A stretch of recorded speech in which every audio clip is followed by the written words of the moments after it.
Hello, Paul. Hello, Bob. How are you? I'm doing fine. You know, the fact that we've got Paul Bloom and Robert Wright together can mean only one thing, which is another edition of the Small Non-Zero Podcast, the collaboration between your newsletter, Small Potatoes, and my newsletter and podcast and media empire, Non-Zero.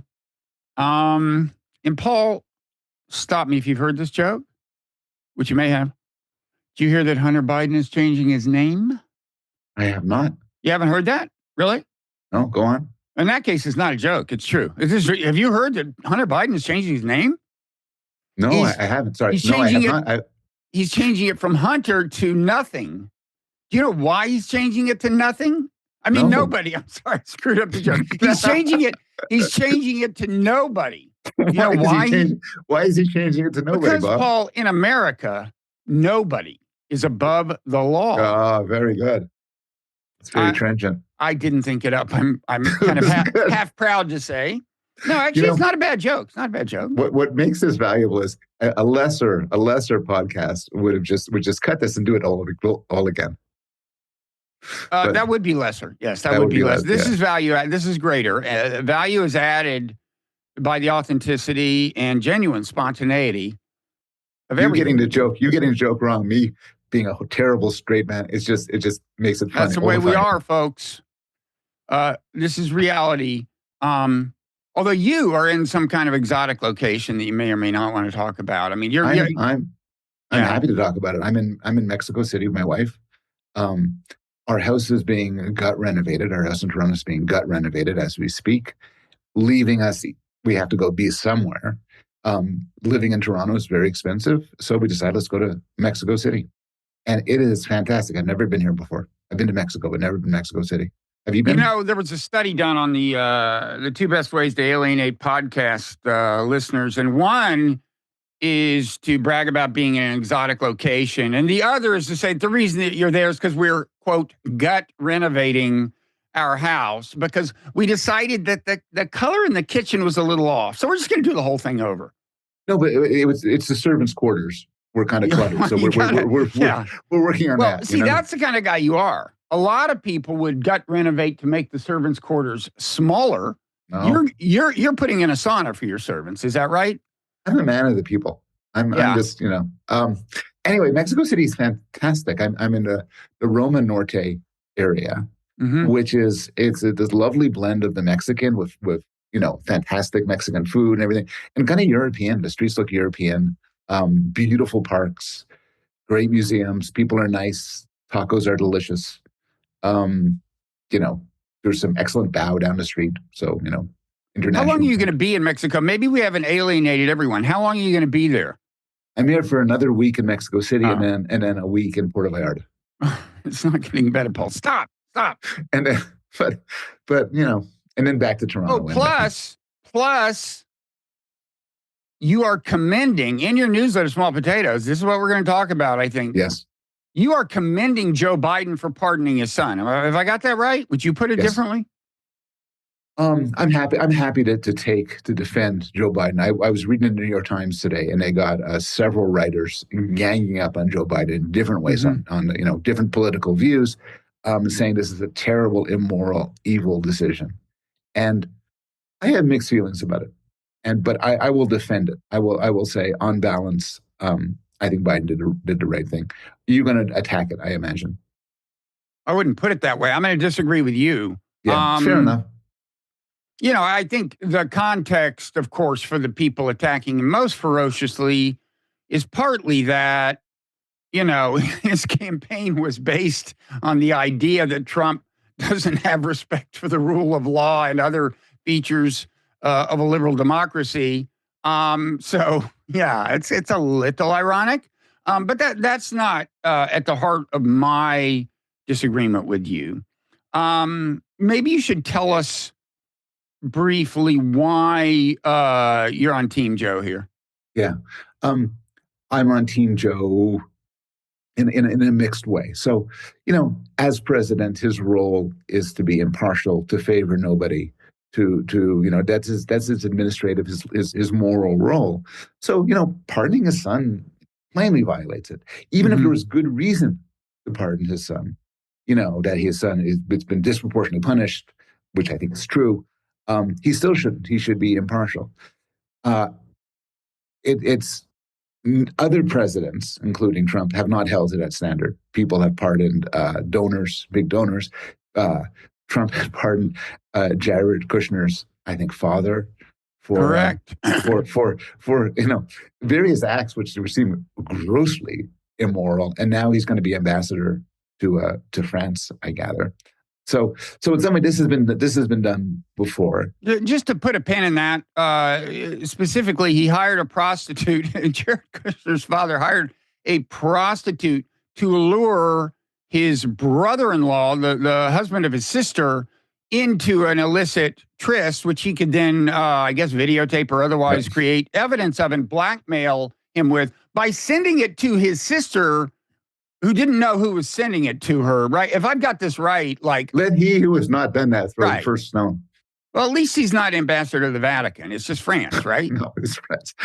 Insert your joke about France here. But yeah, makes perfect sense, actually. Yeah, and apparently it's because the guy he was blackmailing or tormenting was leading some sort of investigation against him. I think he was either going to testify against, testify against him. So Kushner's father committed a crime to begin with, and then whatever. This is not unrelated to what we're talking about because it has to do with family ties and where loyalty should lie. So I will shut up and let you proceed with your explanation. So two things. One thing is the minor thing is I've heard so many people say that Biden lied when he said he wouldn't pardon his son. Another explanation is he changed his mind. People change their minds. Things happen. Shit happened. Biden got, he may see it as such, abandoned by his party. And then Trump got elected. And these are two reasons that might lead Biden to change his mind. Well, I think there is. If I were his PR people, I would say, implicitly, this was a conditional pledge, right? He was saying, there were people who were saying, wait, if we vote for you, we don't want to vote for you because you'll pardon your son. And he was saying, no, if I'm reelected, I won't pardon my son. That's kind of the story I'd tell, is that there was an implicit conditionality, but it's bullshit, but it's the story I'd tell. Yeah. But ultimately, it's because I think there's a fair case that by pardoning his son, Biden being a bad president. He's being a good father. Wait, Paul. He's being a good father. Good father. By insulating his son from the negative reinforcement that is due. Do you insulate your children from all negative reinforcement, Paul? Not all, but that's just prison. Hunter Biden is not an 8-year-old who has to stay after school because he was noisy during a recess. He's a guy in his 50s. I don't actually think that him going to prison is going to have the morally restorative effect. I think Biden just doesn't want his son. His other son is dead. He's had a family before, who are all dead. Loves his son dearly. Doesn't want his son to go to prison. I don't want my kids to go to prison. And it's not like Hunter Biden is going to prison because he murdered somebody like that. These are filling out a form dishonestly and tax problems. Mm-hmm. So it's not like, if Hunter Biden murdered somebody, you might say he should go to prison. But nobody thinks he should go to prison. The very idea of him going to prison my understanding is, and maybe there's different views, is that this would not be happening if he wasn't the son of the president and the target of Republican attacks. Though Hunter Biden couldn't have done some of his crimes if he wasn't the son of the president either. But anyway, it just comes down to this, which is you have children. Yes, they've been to prison. Imagine that. They've actually been in jail, but it was civil disobedience and it was expunged from their records. So we're all so your children. I know. I gather from sort of remarks that have been politically active. Suppose they fall on the wrong side of the Trump administration, and they end up heading for prison. And you had the power to keep them out. Wouldn't you use that power? Well, that's not really the question. The question is whether if I do, I should be condemned. For starters, you said, well, I don't think prison would have a morally restorative effect on Hunter. Anyway, that's not the only function of criminal punishment. Okay. Mhm. There is, it's true that, rehabilitation is one, although I think it's the one people take least seriously. The other is to keep people off the streets, to keep them from Mhm. committing future crimes. In his case, probably not a big deal. Another is to send the message that if you commit crimes, you will go to prison. It's the demonstration effect. Um, and although, not a lot of people are putting themselves in Hunter's shoes and saying, well, I shouldn't worry because maybe my father will be president. And pardon me, at the same time, there's a vaguer kind of respect for the whole system of law that is reinforced, but is significant and forceful, is reinforced by the consistent application of the law. So one of the functions of punishing Hunter Biden, one of the social functions, cannot be served now, cannot be fulfilled now, thanks to this. I agree with that. But I still, think that's a true. papa's got to do what a papa's got to do. To put, I mean, not to make your moral philosophy sound crude, Paul. Far be it from me to want to do that. But My moral philosophy is crude in a way that most moral philosophies aren't. So it's always bothered me. Most moral philosophy and moral psychology is that it's entirely principles that are indifferent to family ties. You're utilitarian. You want to maximize pleasure, diminish pain. You're a Kantian. You have these absolute rules. You have social contracts. You have this. You have that. And real world morality, we're evolved creatures, and the sort of morality that's suitable for creatures evolved from natural selection. I'm appealing to you here. Is one that takes family seriously. There's a law saying that you can't force somebody to testify against their husband or wife. uh, Why in the world? What's that crazy ass thing? Well, it honors the fact that there's certain relationships that you don't want the state to get into.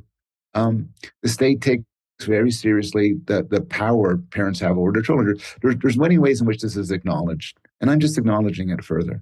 I'll say, by the way, the whole idea of the president's pardon power strikes me as ridiculous. Is there even the sort of thing which is, yeah, I if agree I with didn't know that. were true, I wouldn't believe it.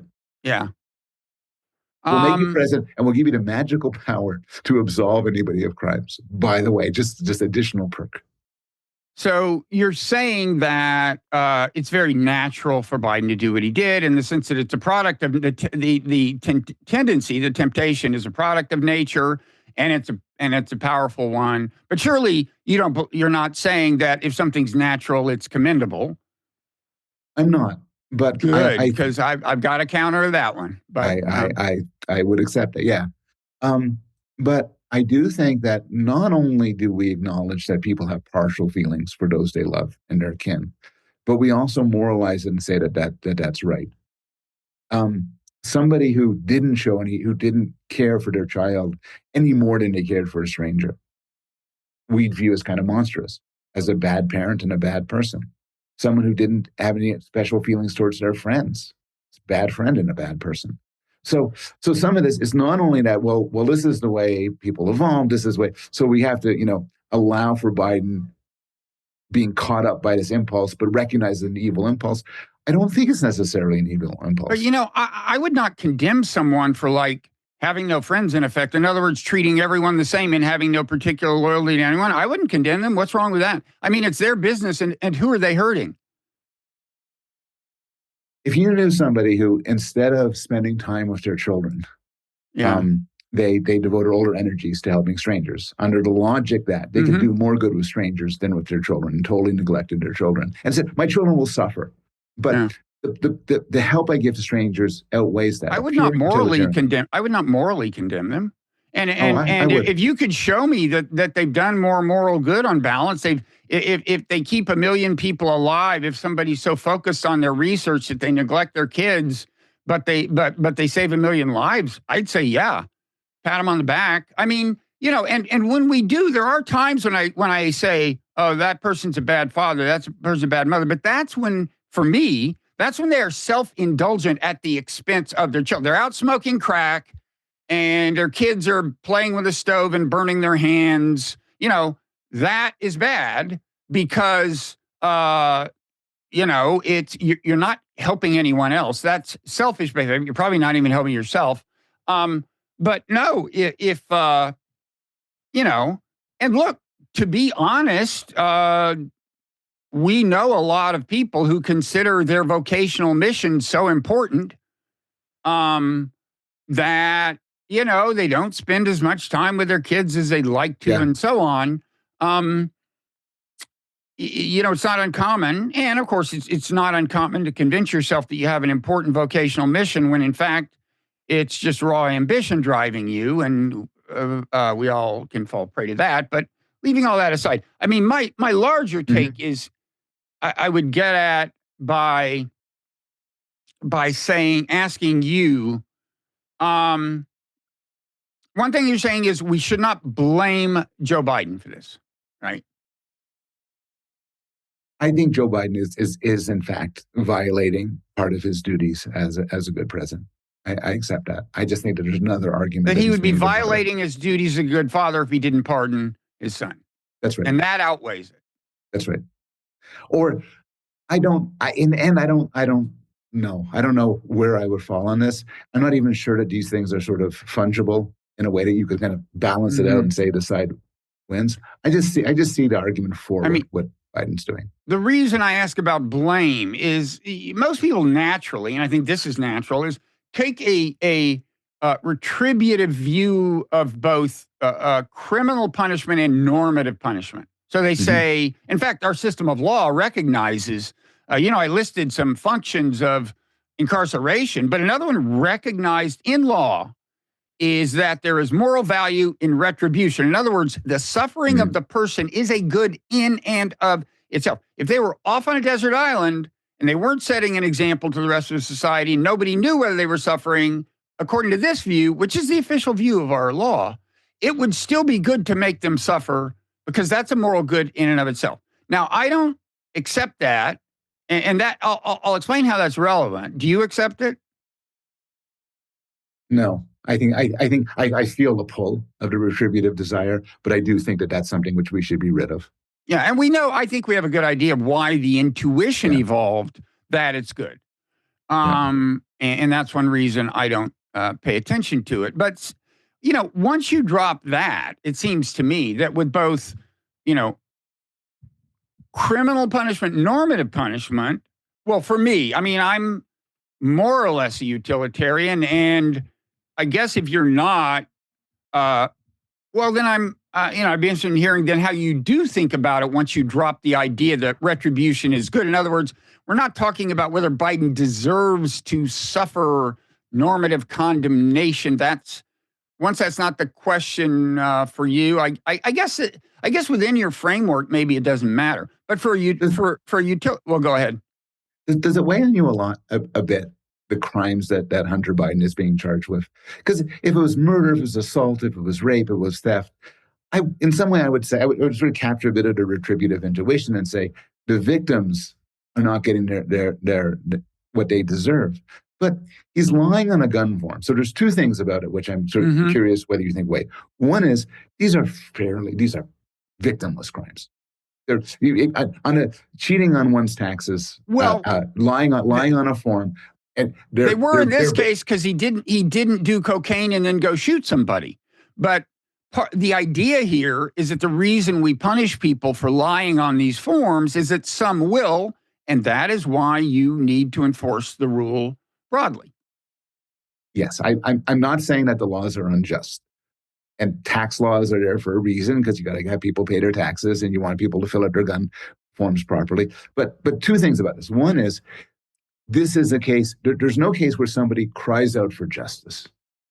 The person who Hunter brutalized, the family of those he killed. It's not that kind of thing. That's one. And two is, he wouldn't be going to prison with these things if it wasn't that there was a political vendetta against him and his family.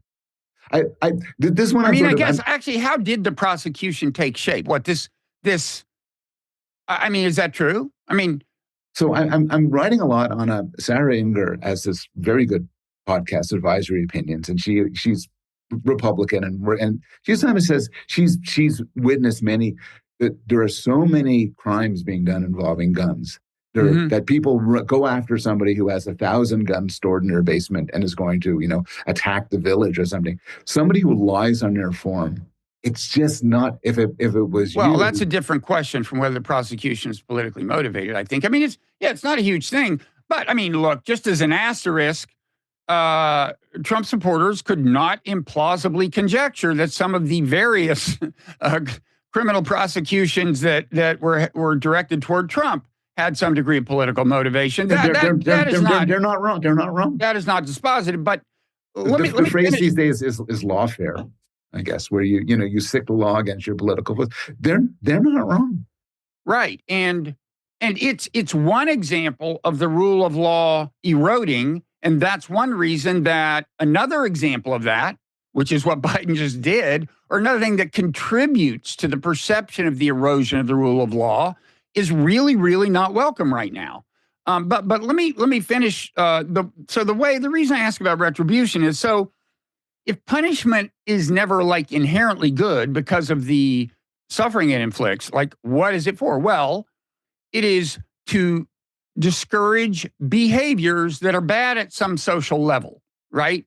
The individual does something that we say is bad at the social level, and so we punish them either with a criminal penalty or sometimes normatively, like you'll never work in this town again, we won't invite you to parties, and that's the question here: is should normative punishment be directed toward Joe Biden?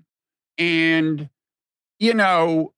I mean, first of all, I'd say, like, in general, a very common thing is to trade off here, or a very common dynamic here is that the person is doing what's natural and either is like good for them or is something that is motivated by emotions that were good for the genes in our ancestral environment. They're natural in that sense, and this is a case of that.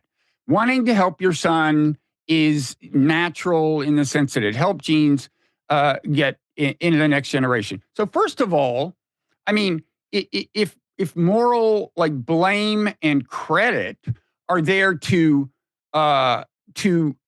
increase the frequency of behaviors that are good for society at large, why are you, Paul Bloom, spending precious moral credit reinforcing something that's natural? You don't have to encourage fathers to help their kids get out of prison. That's natural. Why are you spending moral currency on this?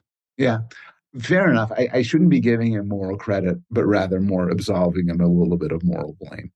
Well, I would say no. I would say, the two questions, if when should you direct blame toward someone? Well, there are two considerations. One is, how likely is it to do any good, right? Like, you said in there's some line in your piece about how the upshot is I guess it's ought implies can or something. Yeah. Like if it's going to be impossible to encourage a certain kind of behavior, like people shouldn't go to the bathroom ever, right? Yeah. Well, that's not going to work. Yeah. And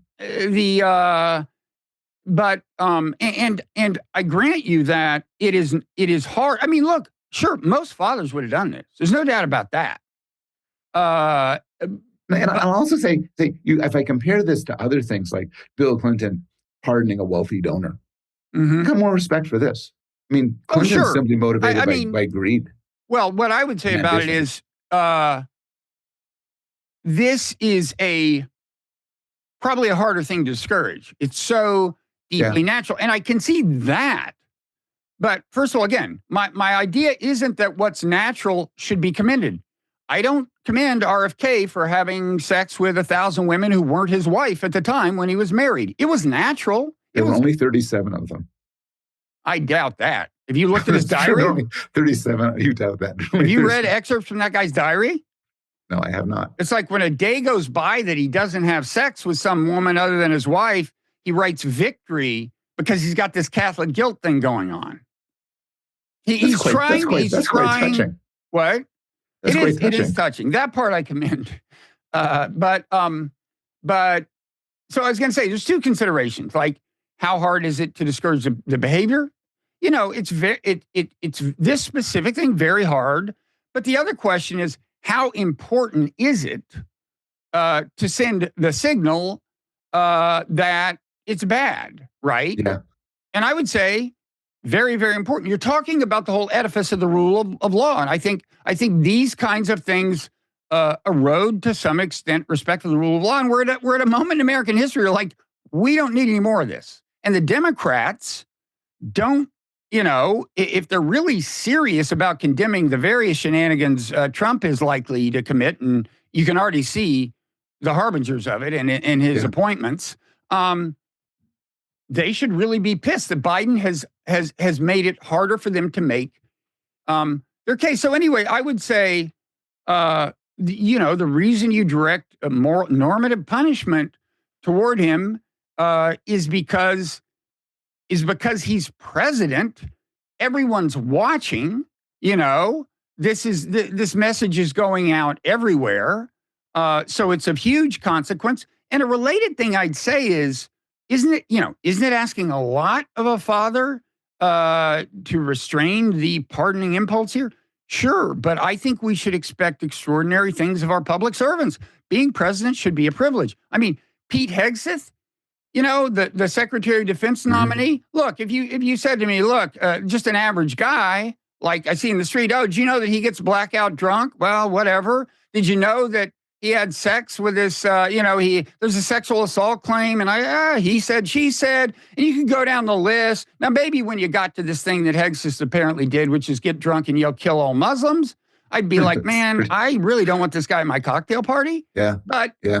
And of course, if you're going to be Secretary of Defense, I'd call that really, really not good.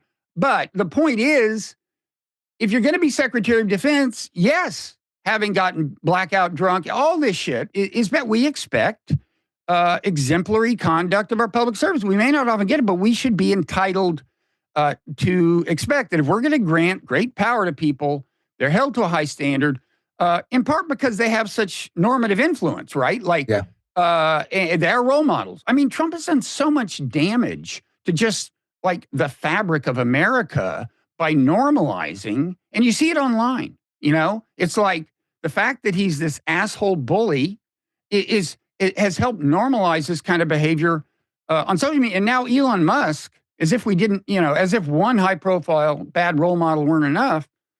So anyway, that's my argument. Yeah, I get that. Look, there's a practical bad consequence of this, which is the Democrats lose a bit of a moral high ground when Trump does all of his bullshit he's going to do, and pardon everybody, pardon insurrectionists, pardon his family members, and so on. I agree. They lost a bit of high ground. It's cost. I do. I agree that that Biden is in some way being a bad president, and I appreciate the sort of argument that we should be yelling at him and discouraging him, almost precisely because he's succumbing to a natural impulse, and we want this natural impulse to be staunched. Right. But let me go back a bit to your utilitarianism. And in some way, life's a complicated trade-off. If I tell my kids are old now, but I pretend I have a little kid, that I'm going to come home and play Legos with him. And as I'm walking home, there's somebody drowning, and I could save that person's life. Presumably, I should save the person's life, even if my kid's at home and disappointed daddy didn't come home to play Legos. You make these trade-offs. Maybe I'll go to a conference where they give me a lot of money and not play with my kid because money's good and all that. But the trade-off heavily weighs, or should heavily weigh, the families. So here's a hypothetical. Somebody has a kid. The kid, for like $50,000, the kid will get an operation to save her eyesight. She's going blind and needs an operation to save her eyesight. I think there's a movie like this. The father sends the money instead to Oxfam, where he says this will do more good. It may save the eyesight of 4 children instead of 1. I think bad father and bad person. You don't get that? Now, if the $50,000 could save the world, save 1 million people, then I might say, well, wow, that's it's complicated. But the kid should get much more weight. I wouldn't say condemn the father because the behavior he's exhibiting is not one we need to discourage. It never happens. It almost never happens. So it's not this rampant problem. B, as if I'm seriously utilitarian, I shouldn't complain. But I do want to Yeah. emphasize that I don't think we should condemn people for not being good utilitarians. I don't think we should waste our time condemning the people who aren't busy saving the eyesight of two kids rather than their kid, because again, that impulse is so strong, and Biden's is strong too, I grant. I'm just saying that the benefits in Biden's case of the normative punishment are so strong as to outweigh that, in my view. So I'm not I think, in the moral animal, I talked a fair amount about morality, but the argument was that, and the book was largely about human nature, of course, but the argument was that, where human nature figures in to moral considerations very importantly is in helping us understand how likely is it that we are going to be able to uh, change a behavior, even if it would be for the social good. There's all kinds of things that, the cost is just too high because of human nature. And I Yeah. grant that. But the guy's president. He said he wouldn't. Um, and again, I just think right now in American history, if you give more Trumpists this thing to point to, every time we complain about Trump and the rule of law, you're not helping matters. I also just see a difference in a case where Biden has a plausible case, and this in some way speaks to your issue, the message he's broadcasting, where it's not like, Hunter Biden robbed a bank, heading for prison, and Biden snapped his fingers and said he's getting out of here. In Biden's statement about the motivation for pardon, he said, "This is my son has been hounded, and this is unjust." And presumably, that's the argument for pardoning in general, where presidents are ideally supposed to apply their pardon power to the victims of unjust laws, like people in prison for smoking pot or something, or for their sexual orientation. That's the good use of it. Yeah. And you could do it for sort of miscarriages of justice. And I think Joe Biden honestly believes, and I think he's probably right, that his son is being treated unjustly. And there's that case. And then from that point of view, arguing against unjust prosecutions isn't itself in general an immoral thing. Well, no, but the perception of a parent that their children are being treated unfairly is itself such a profound cognitive bias that why should we pay attention to his perception? You don't want to. I don't think we should honor that perception. I don't think we should honor cognitive biases by and large. No, it's true, but it's not like my son's this great kid. There's no way they should put him in prison. They don't understand how great he is. This is one where plausibly a third party like me could say, yeah, I think Joe Biden has a point. I think Hunter Biden shouldn't be going to prison for these things. Now, you could then say there's so many other cases of people being unjustly sent to prison. Why doesn't Joe Biden focus on those rather than his son? And plainly, there's bias here. Oh yeah, but yeah. So, in summary, I'm right and you're wrong. Do you have anything to add to that? I'm not. I would argue against the "I'm wrong" part, but I appreciate. See, that's a cognitive bias. That's a cognitive bias. And I have to reprimand. I have to send some normative punishment your way for exhibiting that cognitive bias. I also think a month from now we're not going to be talking about this. No, I think. Well, I'll tell you. In Trump land, they're going to be talking about this for a long time. You will see references to it. You and I won't be bringing it up. There's other arguments I've seen. So against, when I put up my Substack, roughly defending Joe Biden, a lot of people said, and my comments said, the only reason why Joe Biden wants to pardon his son is because his son will be used as leverage against them, because there's this criminal gang that he's part of and so on. And it's self-interest, not love for his son that's motivating Joe Biden. I think that's ridiculous. What I think an argument in favor of Joe Biden, this is an I'm right and you're wrong kind of thing, is that if without the pardon, Trump and the Trumpists would have gone after Hunter, would have just squeezed him and done whatever they wanted to him. Plainly, Donald What, you Trump mean they has would have shown- what? Prosecuted him again or what? prosecuted him for different things. I mean, there's a lot. That's the best argument I've heard. It's pretty conjectural. I mean, I heard somebody. You know, and it wouldn't shock me if it weren't possible for Biden to craft a pardon that insulated him from all that without insulating him from this. So what somebody suggested in the New York Times was he shouldn't have pardoned him for the particular crimes of the gun and thing, but he should have given a blanket pardon. You can't go after him for anything else. To be fair, I've heard this on Twitter. I'm not sure that this is true. You would know if this is true, but somebody said apparently Hunter Biden owes somebody a lot of money because he rented his house for like $300,000 or something for a long period, and in payment gave him a painting. And so Hunter gave him a painting. Gave him a painting. He did a Hunter painting? That Hunter painted, because some of Hunter paintings would sell for a lot of money. Well, if it was an authentic Hunter, I'd love to have an authentic Hunter. So anyway, what do you think of the idea? I think I know what you think of the idea, but which is that during his time left in office, Joe Biden should pardon just about all of the people that Donald Trump has said he's going to go after.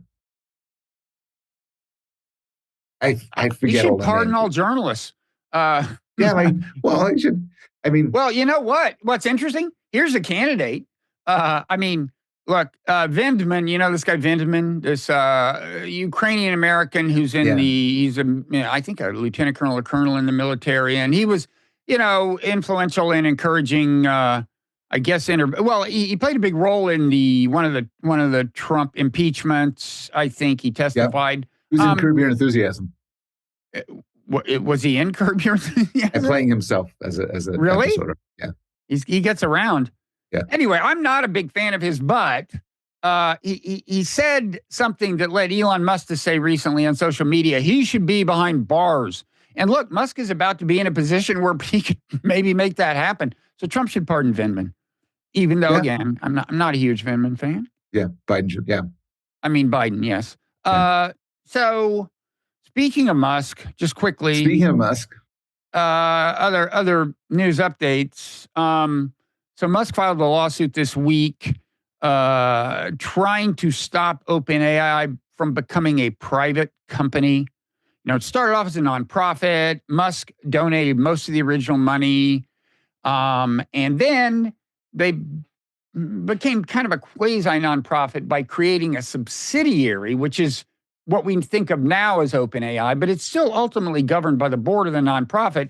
That's the board where there was the attempted coup that Sam Altman ultimately thwarted, and returned to the board. But anyway, now in Altman's last round of investment, he pulled in $6 billion, but he had to pledge to the investors, who by the way include Jared Kushner's brother. And you may have noticed OpenAI is setting up a big office in New York. They're inhabiting the whole building. Coincidentally, it's a building owned by Jared Kushner's brother. Nothing like illegal about that, but it does make you wonder. Like, the reason I think OpenAI started having more trouble with this fundraising round because of various shit that happened. One thing you do when that's the case is you do these implicit quid pro quos sometimes.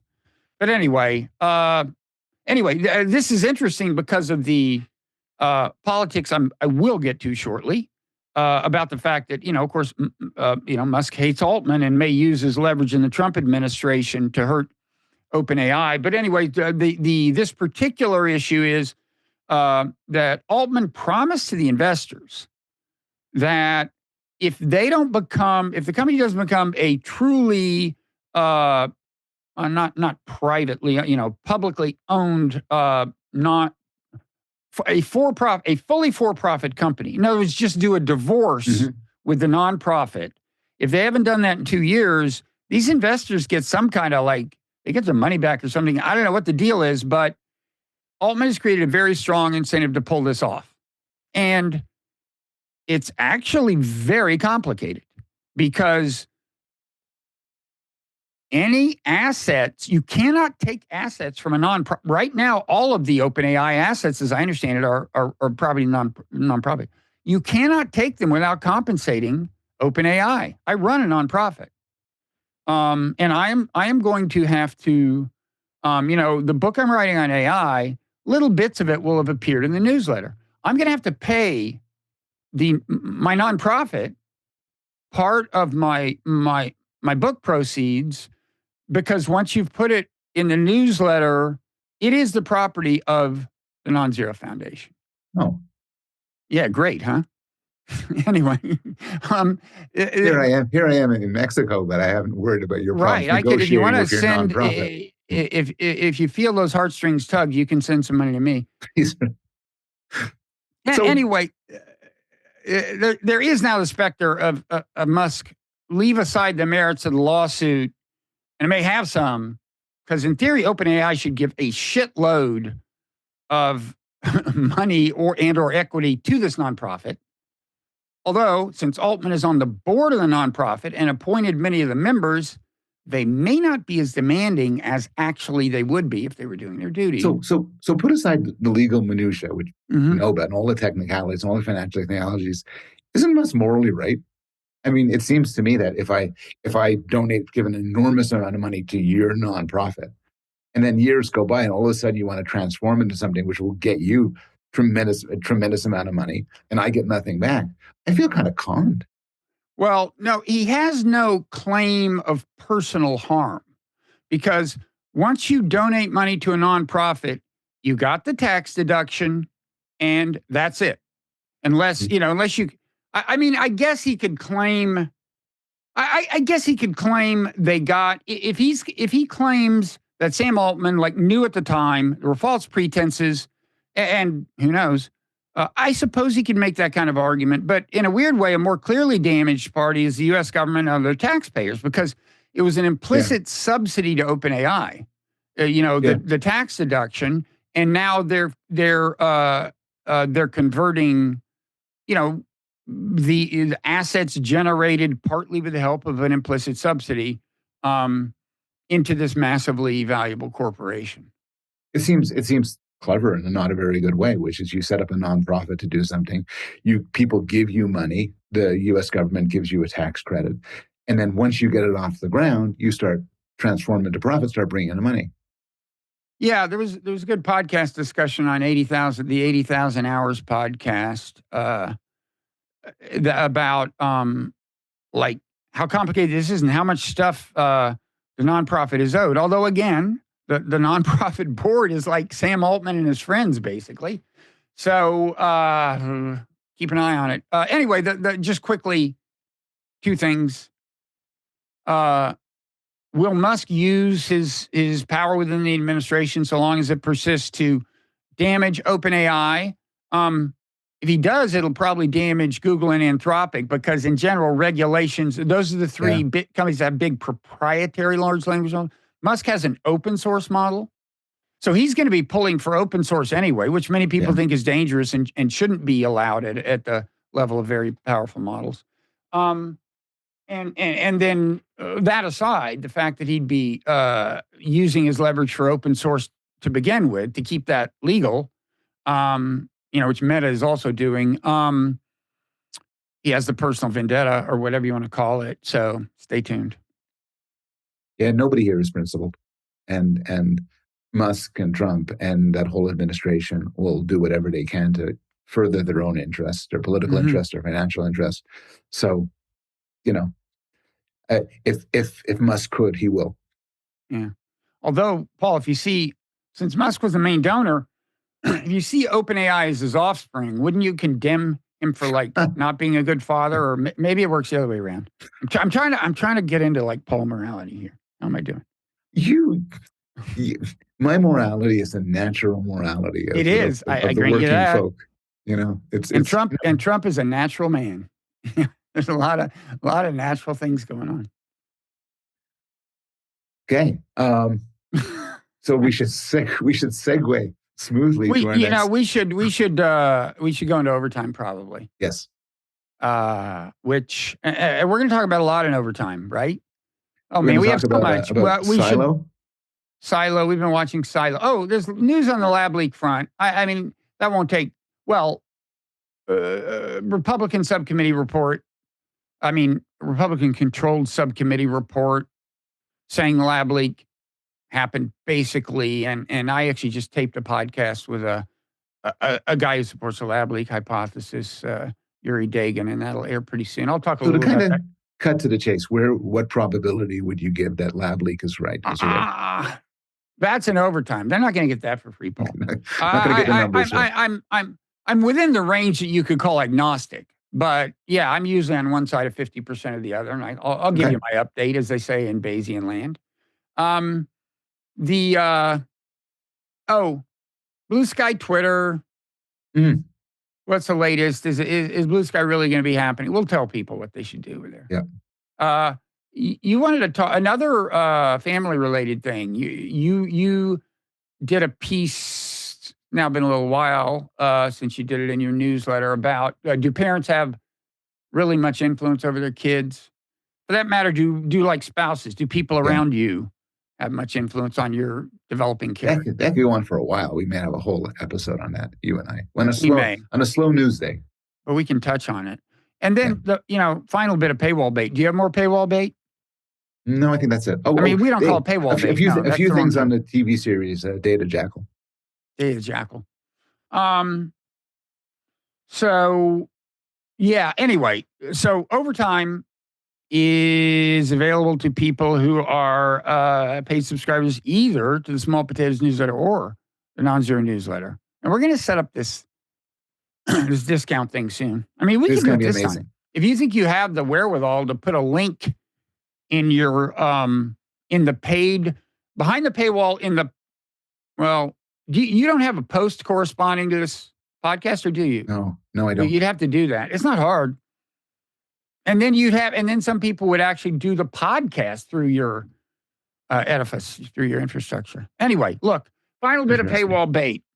And this one's big. I've used this once. I think it's the last time I'll use it, because I'm going to go public with these eyeglasses at some point. But apparently I'm switching from contact lenses to eyeglasses, because contacts, it's like, if I get contacts that correct for distance, then, close-up is an issue and so on.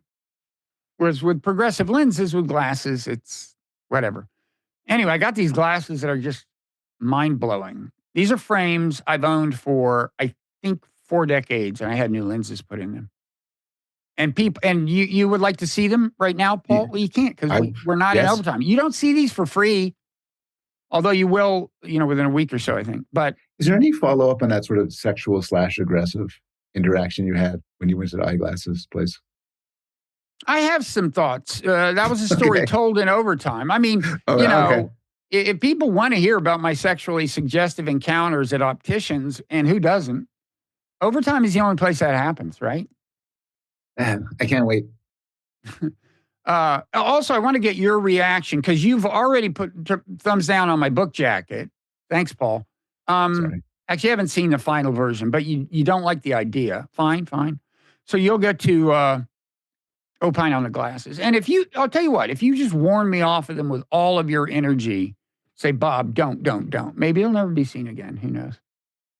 I had a Thanksgiving in Boston, and one of my relatives, the husband of one of my cousins, had these glasses that were white.